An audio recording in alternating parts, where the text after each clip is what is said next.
We were created from a great source of extreme power, wisdom, and love, but was given a free choice, meaning we have the freedom to make decisions according to our desires and needs for survival and productivity.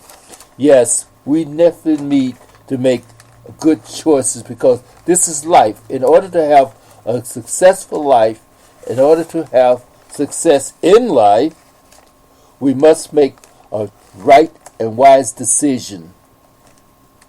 But saying and acting are two different things. I can say I'm going to accomplish my goal.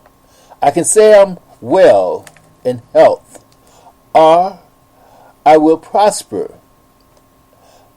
We're all good choices, but until I take action, I'm only prophesizing to myself or wishful thinking.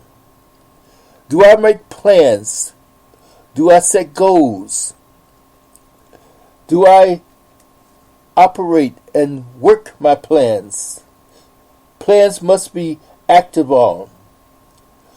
Do I make a decision to stay in the place where I am, or do I make a decision to venture out and to go in different directions? We must have a plan of action. Do I decide how, when, or where I am to start? Do I count the costs or consider the... Oh, Jesus. Oh,